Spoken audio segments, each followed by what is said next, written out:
ಇತ್ತೀಚೆಗೆ ಹೃದಯಾಘಾತ, ಹೃದಯ ಸ್ತಂಭನ ಹೆಚ್ಚಾಗಿದೆ. ಹೃದಯದ ಆರೋಗ್ಯ ಹದಗೆಡುತ್ತಿದೆ ಎಂಬುದರ ಪ್ರಮುಖ ಸೂಚನೆ ಎಂದರೆ ದೇಹದಲ್ಲಿ ಏರುತ್ತಿರುವ ಕೊಲೆಸ್ಟ್ರಾಲ್ ಮಟ್ಟ. ಸರಿಯಾದ ಆಹಾರ ಕ್ರಮದ ಮೂಲಕ ಇದನ್ನು ಗಣನೀಯವಾಗಿ ಕಡಿಮೆ ಮಾಡಬಹುದು.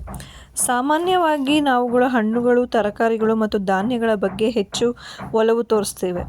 ಆದರೆ ಬೀಜಗಳು ಕೂಡ ಪೋಷಕಾಂಶಗಳ ಆಗರ ಎಂಬುದು ಹಲವರಿಗೆ ತಿಳಿದಿಲ್ಲ. ಕೊಲೆಸ್ಟ್ರಾಲ್ ಮಟ್ಟವನ್ನು ಕಡಿಮೆ ಮಾಡಲು ಸಾಧ್ಯವಿರುವ 5 ಬಗೆಯ ಬೀಜಗಳ ಬಗ್ಗೆ ಇಲ್ಲಿ ತಿಳಿಸಲಾಗಿದೆ. ಎಲ್ಲೂ ವಿಡಿಯೋನ ಸ್ಕಿಪ್ ಮಾಡದೆ ಕೊನೆ ತನಕ ನೋಡಿ. ಲೈಕ್ ಆದರೆ ಶೇರ್ ಮಾಡಿ, ಸಬ್ಸ್ಕ್ರೈಬ್ ಮಾಡ್ಕೊಳ್ಳಿ. ಮೊದಲನೇದಾಗಿ ಅಗಸೆ ಬೀಜ. ನಿಮಗೆ ತಿಳಿದಿರೋ ಹಾಗೆ ಅಗಸೆ ಬೀಜ ತುಂಬಾ ಹೆಲ್ತಿಗೆ ಒಳ್ಳೆಯದು. ಇದು ಅತ್ಯಂತ ಜನಪ್ರಿಯ ಬೀಜಗಳಲ್ಲಿ ಕೂಡ ಒಂದಾಗಿದೆ. ಈ ಬೀಜಗಳಲ್ಲಿ ಒಮೆಗಾ 3 ಮತ್ತು ಕೊಬ್ಬಿನ ಆಮ್ಲಗಳು ಹೆಚ್ಚಾಗಿ ಕಂಡುಬರುತ್ತೆ. ಇದರಲ್ಲಿ ಕರಗುವ ನಾರಿನಾಂಶ ಹೆಚ್ಚಾಗಿದ್ದು, ಇದು ಕರುಳಿನಲ್ಲಿ ಕೊಲೆಸ್ಟ್ರಾಲನ್ನು ಹೀರಿಕೊಂಡು ದೇಹದಿಂದ ಹೊರಹಾಕಲು ಸಹಾಯ ಮಾಡುತ್ತೆ. ಅಗಸೆ ಬೀಜಗಳು ನಿಯಮಿತ ಸೇವನೆಯಿಂದ ಕೆಟ್ಟ ಕೊಲೆಸ್ಟ್ರಾಲ್ ಕೂಡ ಕಡಿಮೆ ಮಾಡುತ್ತೆ.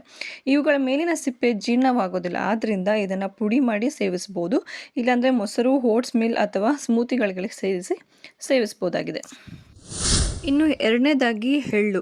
ಇದು ನಮಗೆ ಗೊತ್ತಿರುತ್ತೆ, ನಾವು ಹಳೆಯ ಕಾಲದಲ್ಲಿ ಎಳ್ಳನ್ನು ಜಾಸ್ತಿ ನಮ್ಮ ದೊಡ್ಡವರು ನಮಗೆ ಕೊಡ್ತಿದ್ರು ಅಂತೇಳಿ. ಸೊ ಇದು ಅಡುಗೆಯಲ್ಲಿ ಎಳ್ಳು ಶತಮಾನಗಳಿಂದ ಪ್ರಮುಖ ಸ್ಥಾನನೇ ಪಡೆದಿದೆ ಅಂತಲೇ ಹೇಳ್ಬೋದು. ಇನ್ನು ಎಳ್ಳಿನಲ್ಲಿರುವ ಲಿಗ್ನಾಗಳು ಆ್ಯಂಟಿ ಆಕ್ಸಿಡೆಂಟ್ಗಳು ಮತ್ತು ಸಸ್ಯ ಸ್ಟೆರಾಲ್ಗಳು ಅಧಿಕವಾಗಿದ್ದು, ಇವು ಕೆಟ್ಟ ಕೊಲೆಸ್ಟ್ರಾಲ್ ಮಟ್ಟವನ್ನು ತಗ್ಗಿಸುತ್ತೆ.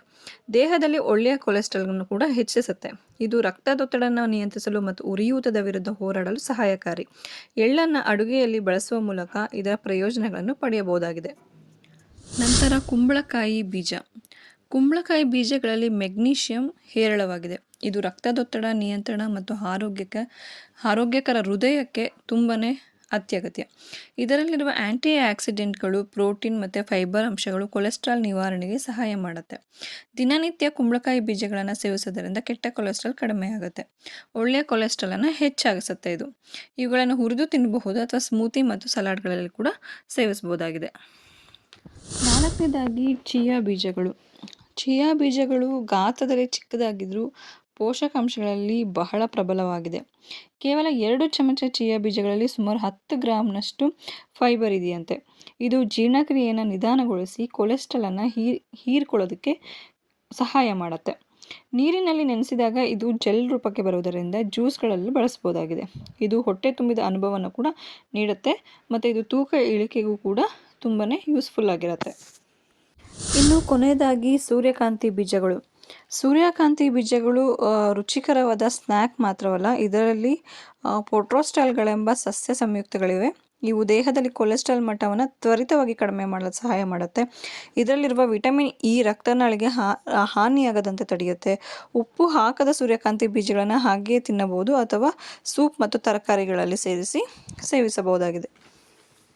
ಸೊ ತಿಳ್ಕೊಂಡ್ರಲ್ಲ ಫ್ರೆಂಡ್ಸ್, ಯಾವ ಬೀಜಗಳು ಕೊಲೆಸ್ಟ್ರಾಲ್ ಮಟ್ಟವನ್ನು ದೇಹದಲ್ಲಿ ಕಡಿಮೆ ಮಾಡುತ್ತೆ ಅಂಥೇಳಿ. ಈ 5 ಒಂದು ಬೀಜಗಳೇನಿರುತ್ತೆ ಅದನ್ನು ನಿಮ್ಮ ಡಯೆಟ್ನಲ್ಲಿ ಫಾಲೋ ಮಾಡ್ತಾ ಬನ್ನಿ. ಸೊ ನಿಮಗೂ ಕೂಡ ಒಳ್ಳೆಯ ರಿಸಲ್ಟ್ ಸಿಗುತ್ತೆ ಅಂತ ಹೇಳ್ತಾ ಈ ವಿಡಿಯೋನ ಇಲ್ಲಿಗೆ ಎಂಡ್ ಮಾಡ್ತಾ ಇದ್ದೀನಿ. ನಿಮಗೇನಾದರೂ ಈ ಇನ್ಫಾರ್ಮೇಷನ್ ಇಷ್ಟ ಆಗಿದ್ದರೆ ಲೈಕ್ ಮಾಡಿ, ಶೇರ್ ಮಾಡಿ, ಹಾಗೆ ಸಬ್ಸ್ಕ್ರೈಬ್ ಮಾಡ್ಕೊಳ್ಳಿ. Thank you so much.